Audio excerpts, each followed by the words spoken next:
Hello, my name is April Rovero, and I am the Executive Director of the National Coalition Against Prescription Drug Abuse.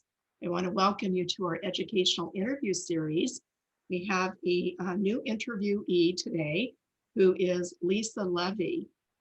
We are going to be talking about a very sensitive, but also very important topic today. And we're so happy to have Lisa with us to help share so that we can better understand the LGBTQ community, and we can be better supportive of those individuals that we may come to know or that are even in our lives as friends and family members moving forward. So the educational interview will be with Lisa, and we also have with us, who will be conducting the interview today, 3 of our youth ambassadors that include Reva, who is our team leader for this interview, Katie, and Zainab. So Reva, I'm going to go ahead and just turn the interview over to you. Let's go ahead and get started. And then I'll come back to do a little summary thing at the very end. Okay. So we are so excited to conduct this interview with you, Lisa. And we just wanted to start off with this interview with a nice, easy question. So please tell us about how you became connected with PFLAG. Sure. First of all, thanks so much for having me. And so I moved to the Contra Costa County area about 3 years ago. And I moved from an area that it had a different culture. It was more accepting when it came to LGBTQ plus identities. And my oldest child is non-binary, and they were a freshman at the time. So they were just beginning high school here. And we began to realize pretty soon that within the schools, the curriculum itself was not very inclusive, and the environment also was not a safe and inclusive space for them. So very quickly, both my child and I met with administrators there, and we just kind of got involved very quickly and kicked off first ever LGBTQ plus task force, we called it, to look at what was going on in the school and what were some of the things that needed to happen, what were some of the changes that had to happen, what were some of the education that has to happen. So we started doing some education, and we started doing some advocacy to start changing some policies and programs pretty quickly. And then I got involved also in PTA, in particular in their health and wellness committees and their inclusion and diversity committees. And through the work that I was doing in this area, PFLAG, I wound up getting in touch with PFLAG. They kind of our paths had crossed. And kind of my mission and the things that I was doing was really in alignment with what PFLAG was doing. And so this past summer, they asked me to join them, and I became the president of our local PFLAG Danville-San Ramon Valley chapter. That's a great story. I'm super interested in it because I like how you when you wanted to make a change when you didn't see something that way. That's really cool. I feel like a lot of people could be influenced by that to make their own changes in their communities. Absolutely, absolutely. So another question that we have for you is to just share the basics of PFLAG, like when it was started, by who, and for what reasons. Sure. So PFLAG National started, the entire organization of PFLAG started in 1972 was kind of when the idea for it began. So a woman named Jean Manford, who was at a pride parade in New York City with her gay son, showing her support for him, was approached by a bunch of other individuals who were at the parade who were saying that their families and their parents don't support them, and asking her if she would talk to them to really see if she could help get them to the point where they could be supportive. And so she wound up seeing this need really for a space that could be kind of a safe and supportive space for parents in particular of LGBTQ plus children. So she, I think it was the next year, she started her very first support group. And through word of mouth, support groups over time just started popping up all over the country. So it started out as this just purely support group. And then in 1980, PFLAG started disseminating some educational materials to schools and communities of worship, which that began its mission of educating the community. So that became its kind of its second of what PFLAG is about today. And then in the 1990s, it helped pass the very first safe school legislation, beginning its mission of advocacy. And so today, PFLAG National is a national organization in DC, and it has different chapters throughout the country. And we have our work revolves around the areas of support, education, and advocacy. That's an amazing story. I'm really interested in this as well. And I'm really glad to hear that there's so many places for LGBTQ people to reach out in our country and just to find a nice place of support. The third question is, what are PFLAG's major priorities? Okay, so PFLAG is here to promote the health and well-being of the LGBTQ plus community, their families and friends. And we do that through, like what I had just talked about, support. So support for the families and friends. So often families may feel alone, or families maybe aren't quite ready to embrace their child's identity for a number of reasons. And so we're here to help create safe home spaces, because having a safe home space is really the most protective factor for our LGBTQ plus loved ones. So, and also to help them to cope with kind of an adverse society, right? We live in this society where our LGBTQ plus kids are not welcome. And so how can we as parents deal with that and kind of deal with some of the fears that come up out of that? So the support piece, and then education to enlighten kind of an ill-informed public. We don't have a lot of education around this in our schools. And so we want to really help people to understand the truths regarding LGBTQ plus identities, the realities, the negative treatment that they face, and the importance of support and what that support can look like. And then that third piece is the advocacy piece. And that's looking at making changes to policies, practices, and laws so that we can end discrimination and really ensure that LGBTQ plus individuals have equal civil rights to everybody else. So we really want to be put into perspective and understand the biggest challenges that members of the LGBTQ plus community face and how PFLAG actually helps manage them through those challenges. Okay, so there are challenges that members of the LGBTQ plus community face, and a lot of this comes from the stigma that our culture has around this. And historically, actually, the stigma didn't exist. It actually kind of came from Western cultures that came into indigenous cultures where LGBTQ plus identities were actually really valued. And so that said, that the stigma in society is causes a lot of the issues. So it causes us to not have education around LGBTQ plus identities. And because of the stigma, also there aren't equal rights.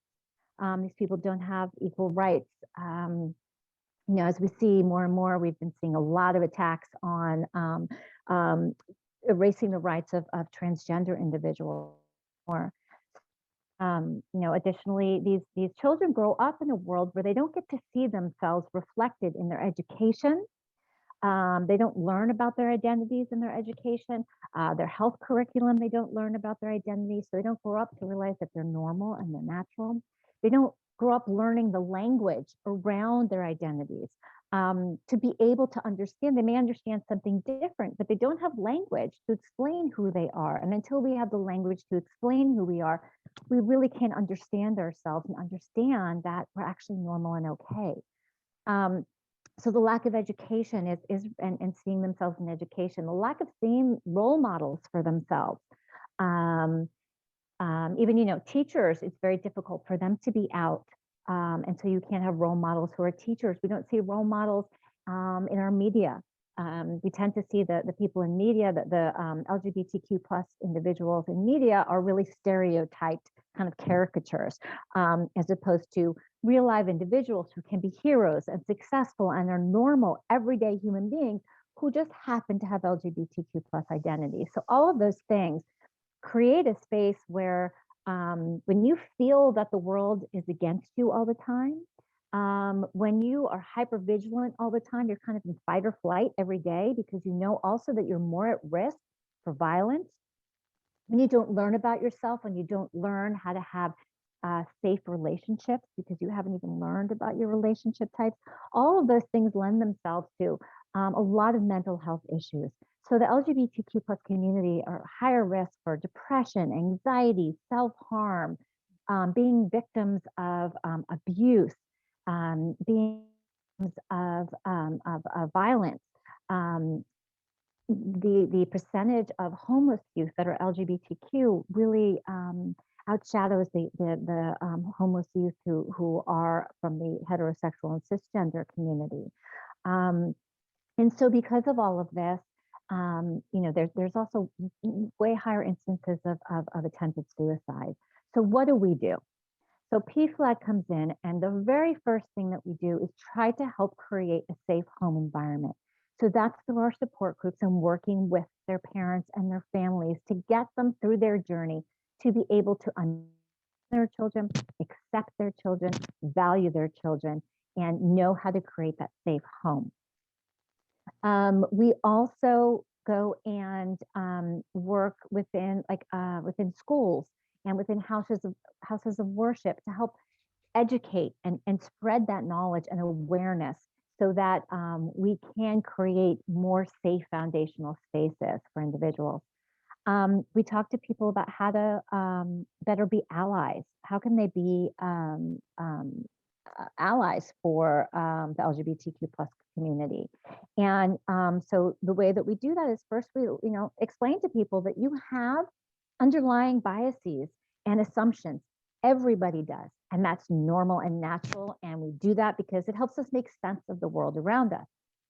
Question is to figure out what are your biases and what are they doing, and how do you make use of those, and how do they help you make decisions and kind of make assumptions about other people. Knowing them can help you get rid of the effect of having them. So we start with that. Then we talk about the importance of educating yourself, that we say, don't go and have your that one LGBTQ you have educate you. You need to go out and educate yourself. You need to understand what's the terminology, what are the issues, what's the history, all of those kinds of things. And then we talk about how to use correct language.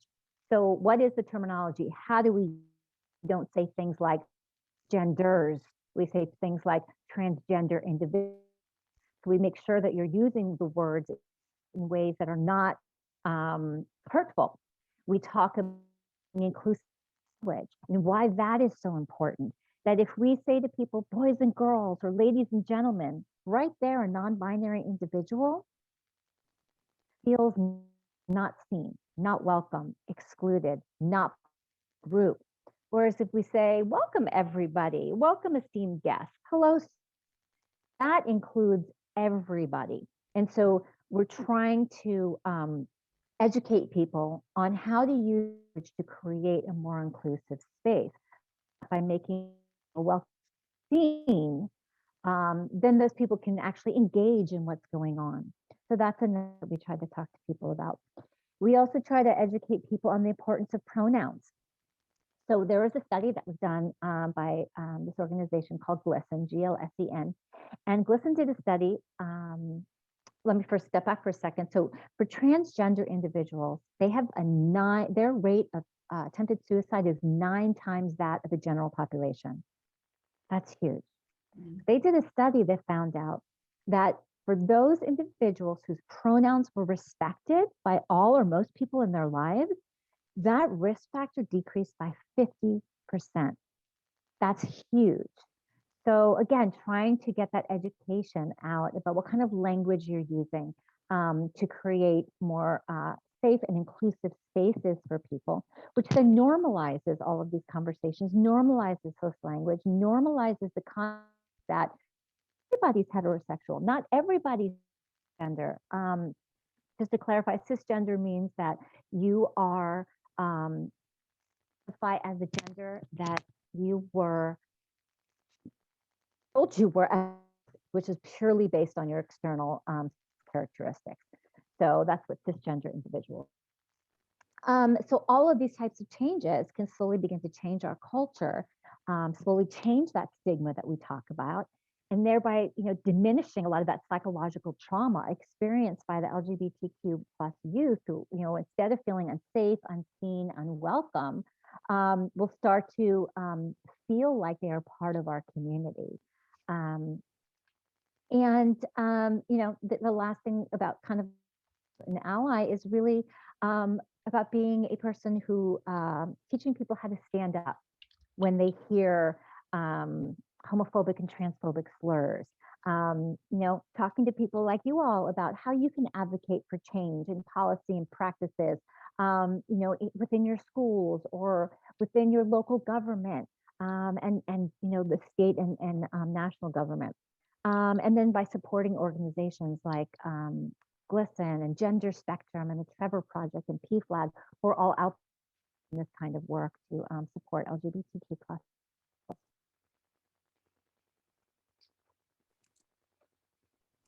Yeah, so I really agree with you on literally everything you said, because in many many communities, LGBTQ plus ideals are super like taboo and not normalized. Because when I was younger, I never really saw anything relating to LGBTQ at all. So now I think there's at least a little bit of growth, because it was not normalized back then, but now it's like a little bit more normalized, even though it was never abnormal in the first place. So I believe that PFLAG is, one of the reasons why there's so much growth. And yeah, that's why I really respect the work that you do, because it's changing so many lives. Thank you. So just moving on to our next question, we already covered how the LGBTQ community suffers from all the stigma around them. How do you advise friends and family to start changing what they do to their LGBTQ child at home to make them feel more welcome? So, it goes back to what I was saying before about kind of being an ally. And really, it's about seeing your child for who they are. We talk to parents about that your child always was, okay? And the importance of allowing your child to be authentically who they are. We try to get parents to understand that when children have to spend so much of their time pretending to be someone else, they don't have energy that's freed up to allow them to meet their full potential. It's draining, it's exhausting to pretend to be someone that you're not all the time. It's causes incredible depression to feel like your family doesn't love you for who you are. And so we really try to get the families to understand not only the same child, but also the importance of their support. And what does that support look like? It looks like listening to their child and meeting their child where they are. What are the the terms that the child is using to identify themselves and to use those? What are the pronouns that the child is using and to make sure that they use those all the time? What is the name that the child wants to use?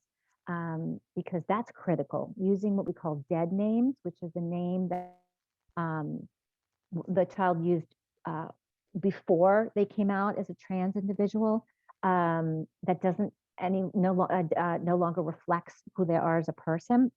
Those have devastating effects. Those cause something called gender dysphoria. And gender dysphoria is very traumatic for people. It causes anxiety, depression, physical pain. And so using a dead name or using the wrong pronouns, misgendering someone caused those things. We also talked to the parent about getting help, support groups like ours, getting therapists for their children, therapists for themselves. Those are really important. And it really goes down to, comes down to that piece of accepting your child for who they are and allowing them to be authentically themselves, as opposed to this picture of who you thought they were going to be when they were born. And when we let our children be who they are, they blossom. They blossom into these amazing, incredible humans. So that's really kind of what we do in terms of families. In terms of friends, we ask them to do the same thing. It's, respecting that person, respecting their identity, respecting that language, using non-gendered language all the time, because you never know who you're talking to. A lot of people think that you can tell someone's gender or sexual orientation by looking at them or by knowing their name, and that's not the case. What we see is what's called someone's gender expression. And gender is totally separate from sexual orientation.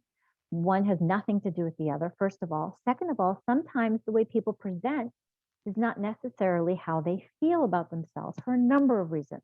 Perhaps they feel unsafe at home, so they can't come out and be who they are.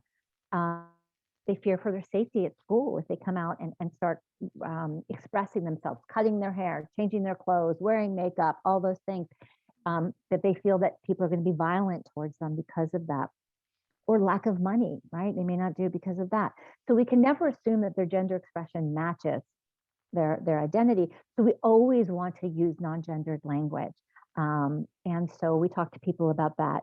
And we talk to peers about also how can you be those kind of upstanders, not the bystanders, right? To stand up and say something every single time that you hear something that's transphobic and homophobic. And we do this also, we do a lot of this education with teachers as well, because in addition, kids spend most of their time at home and at school, and to have those two places to be safe and supportive are going to go so far to helping them live healthy lives. Yeah, I think it's so important to make the two main communities where an LGBTQ person goes to be safe and comfortable, because if it's not, it could lead to something dangerous. Absolutely, absolutely. And just Go ahead. yeah, and just overall, trying to make a person feel comfortable will let them get to their full potential, and it could bring something out that's really great that couldn't have been brought up before. Yeah, and we ask people to introduce themselves. Like, I love that you guys all have on your screens now. You have you have your pronouns on there, and that's huge. And it's not because, like, I do it all the time, not because I don't one's going to know my identity, but I do it for two reasons. One is it shows I'm an ally, and the second one is because it starts to normalize this conversation, and that's what's so important, is normalizing it. And a lot of people say, well, this is what was always said, this is what was always done, why do we need to do these things? Well, what you need to understand is that by changing our language, using non-gendered language, doesn't exclude anybody, but that old gendered language that we use does. And so making that small little these are just small little changes that people can make that have huge impact on this marginalized population.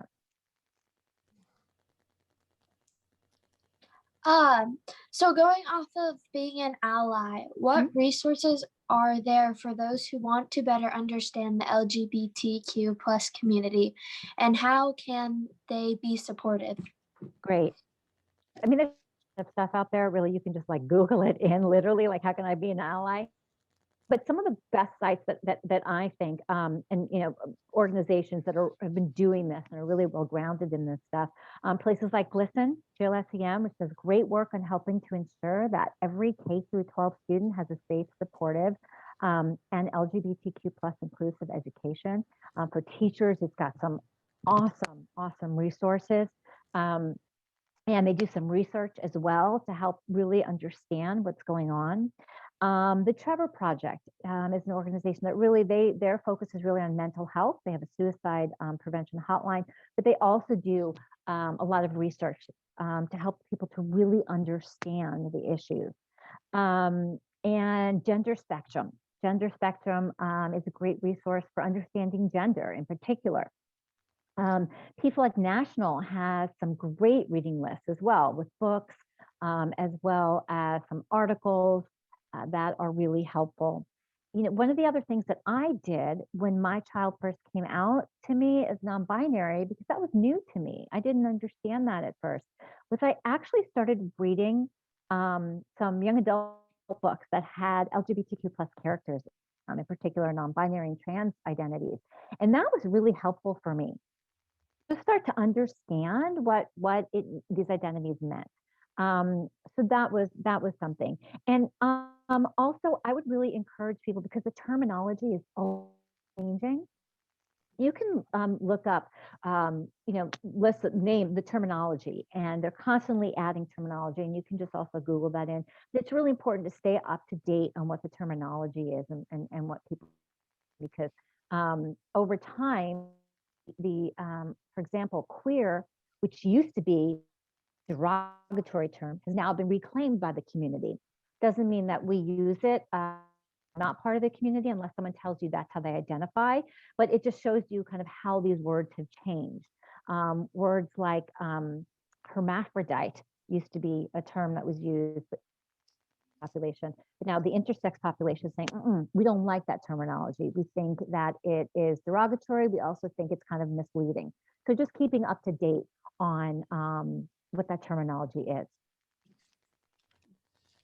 Yeah, being an ally is very important, and being supportive of those in the LGBTQ plus community is very important to them, and having those resources available to people is extremely important. Yeah, absolutely. Yeah, so over the course of this interview, we have learned a lot. We learned about the LGBTQ plus community, allies, you broke down stigma, and we also understood PFLAG's advocacy work. So now we wanted to ask you, what is PFLAG focused on now, and how can we get someone involved in supporting your efforts? Great. So right now, PFLAG National really is doing a lot of laws, the Equality Act, fighting the anti-trans legislation.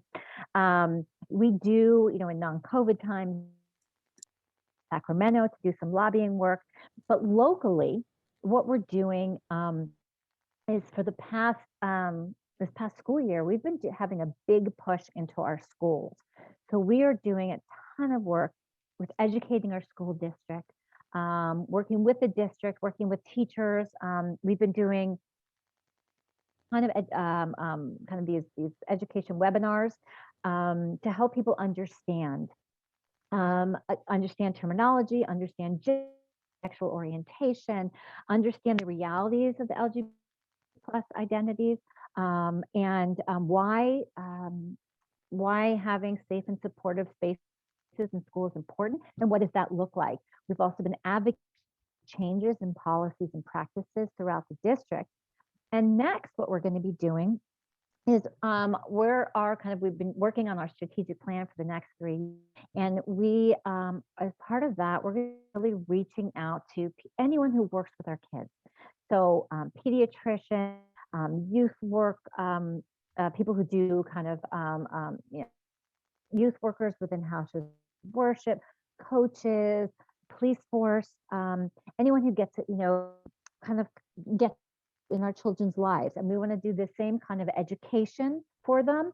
And then also, what does this mean for you in terms of your role in working with the child, with our LGBTQ plus youth, and how can you be a better? So anyone involved with PFLAG, people can become a member of PFLAG, and you can PFLAG National, you can become a member of PFLAG chapters. If anyone wants to get in our local chapter, they can just reach out to us at srvpflag@gmail.com. And we have a Facebook presence. We're going to be starting an Instagram presence. We're going to be starting this social media campaign called Small Change, Big Impact. And what that is really sharing some of the things I talked like that. What does inclusive language look like? All changes that we can do to create a more inclusive world.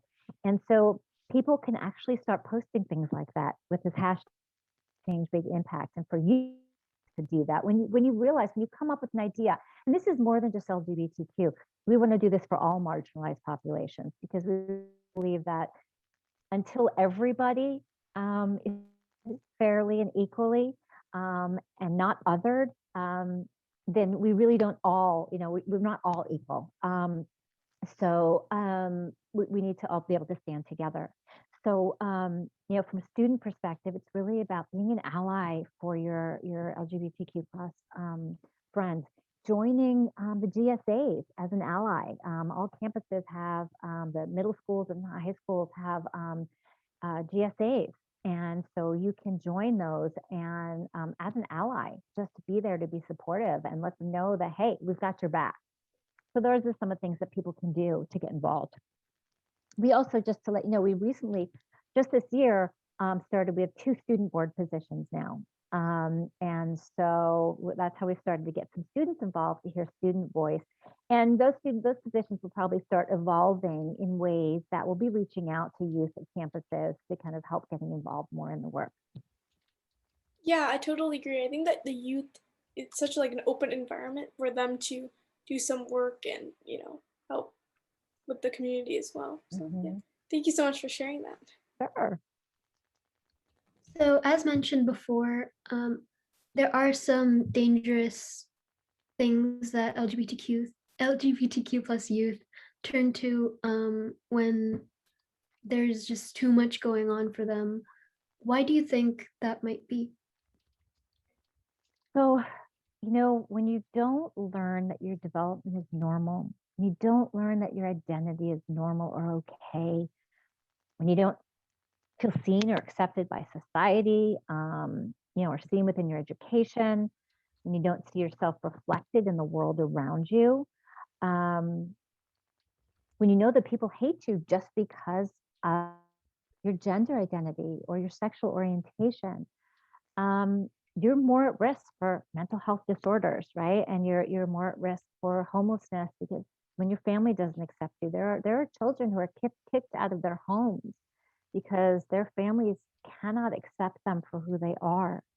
And then there's violence both in schools, bullying and harassment who they are. We know that there's hate crimes. Plus, when you're homeless, there's more violence on the streets, right? And then also turning to drugs and alcohol. In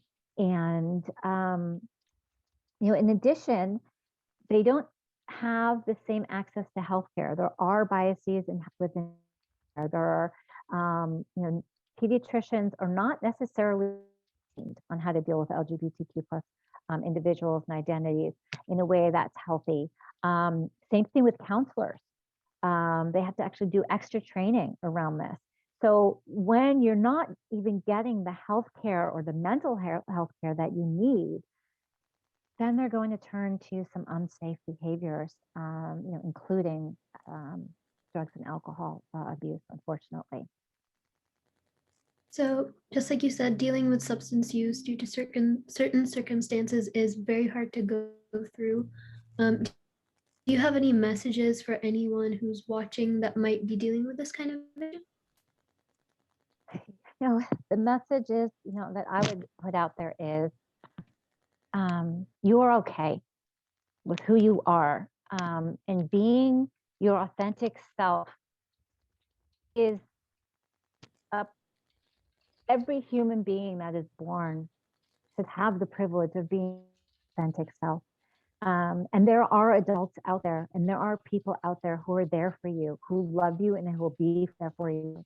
And the best place to turn to, I would say, for if you're contemplating suicide or using drugs, really turn to the Trevor Project. They have a 24-hour hotline, and you can easily access Trevor Project numbers. They're all over the place. Suicide prevention hotlines. Turn to those places. Call those places. Turn to there's this place on now this group on called Serendipity, Home of the Mama Bear, and you know, we're there to actually support and become kind of a you know, family for kids whose family is being supportive, sending cards, walking people whose parents won't walk them down the aisle. There are resources out there for you. And you are beautiful and wonderful for who you are. You're individual you. So that's what I would say. The support and from your family and the community around you when you're going through hard times is important, and PFLAG gives those opportunities. How can someone connect to a PFLAG chapter, and how many PFLAG chapters do they have? Okay, so there are now over 400 chapters throughout the United States, in every state and in DC, Puerto Rico, and with over 200,000 members. So if people want to find out where their chapter is, they can go onto the PFLAG National website, and with the link will come up at the end here, and they can go ahead and they can look for a chapter. Locally, within Contra Costa County, we have several chapters. So we have my chapter, which is PFLAG Danville-San Ramon Valley. There is the Clayton Concord chapter. There's the Tri-Valley chapter, which is really kind of Pleasanton, Livermore area. And there is the La Miranda chapter, which is for the Lafayette, Moraga, and Orinda area. That said, people can go to anyone that they want to go to. They do not have to go to the one that's within their own area. Sometimes people have one in their own community because maybe they're not ready to be out yet, and they're worried about they come to a local one and someone sees them in the street and says, hey, I know you're from PFLAG, which they're not supposed to do because it's all confidential. But you know, it can be a little worrisome. So they can go to any of them. And now that you know, throughout COVID, we've had our meetings all online. So we actually even have someone from South Korea who's been attending our meetings, who lived there for 2 years from the area. So that's been really nice. But we have monthly support meetings.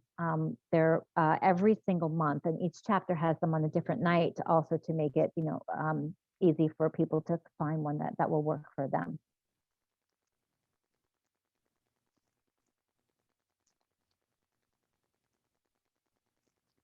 Yeah, thank you so much. Yeah, I definitely think that's very informational.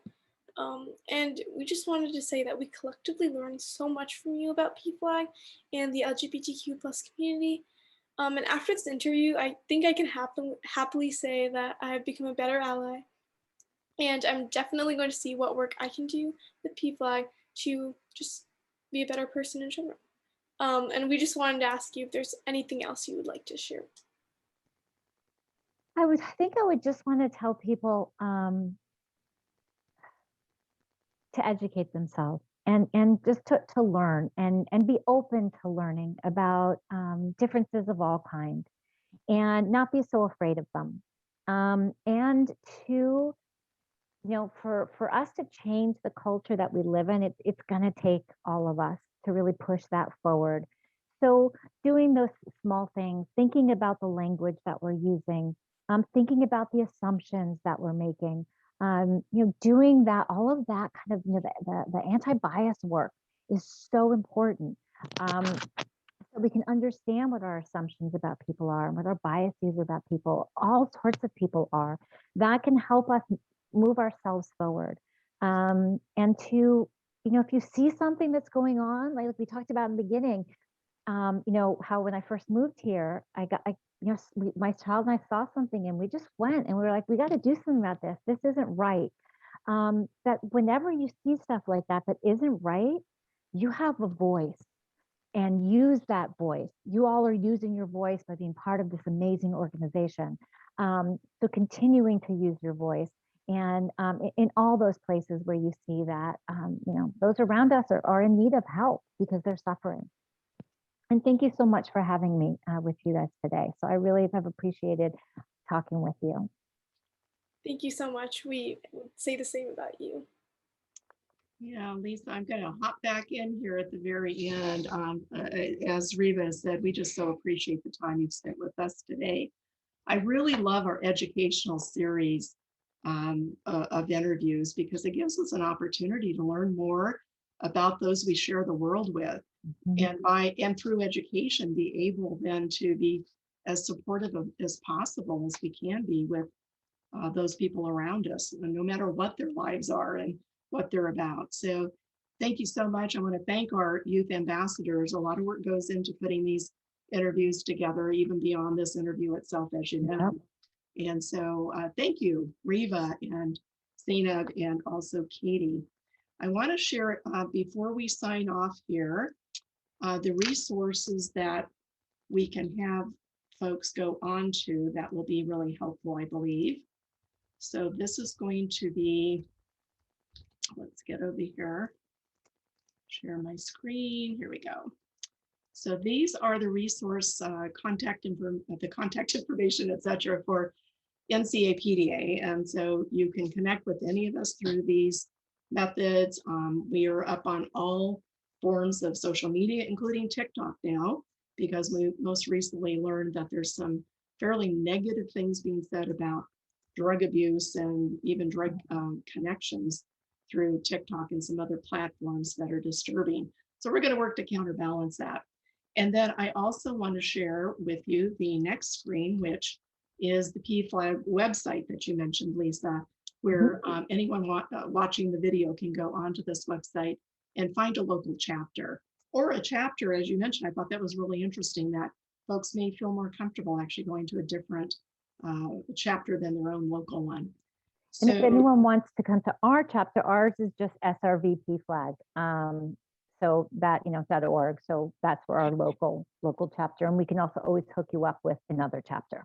Okay, and they can also find you, no doubt, through this. Absolutely. This website. I'm sure you're listed there. So once again, thank you to everyone for being a part of this. And I learned a lot. I learned something every time I talk with you, Lisa. And I know that our youth interns, youth ambassadors now are in a much better place in terms of being able to share with their peers on a local and a global basis even. So thank you. Thank you.